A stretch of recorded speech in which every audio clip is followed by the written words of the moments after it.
The last of my basic equations is a COUNTIF function. And so what a COUNTIF function will do is going to look through a whole data set and figure out how many times that value shows up in that data set. And this could be useful if you want to find out how many F's a student has out of all the data of all F's given to students. You can see like how many times a certain value shows up. You can see how many times a certain item is selected. So COUNTIF function is just simply that. It's going to count how many things are equal to that, what you're looking for. So this was my large data set before. You can see I had a lot. I just added the student IDs multiple times so they show up multiple times. Then I did a unique function to pull out just those unique values. And again, I have a video on that. And now we're going to do the COUNTIF. So I'm just going to count how many times that value showed up. So I'm going to go equal, COUNTIF, then it's going to ask for a range. Go back to my main data here. I'm going to click and hold down and then drag all the way to the bottom. So I'm going to pick that whole column. Hit comma.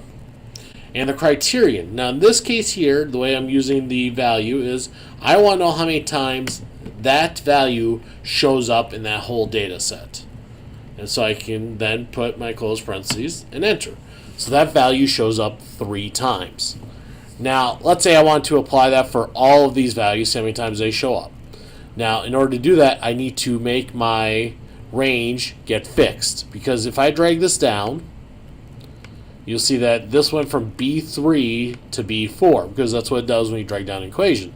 I want to lock that in place. So one way is to use the $ trick. It's going to lock those values. Another way to do it is just say from B to B, and it would say the full column. So now I can drag this down, and every one of these should show up 3 times because I copied the data 3 times. Now another way I could do a COUNTIF is I could say, if I'm looking through all that data, let's say how many of these are greater than 200.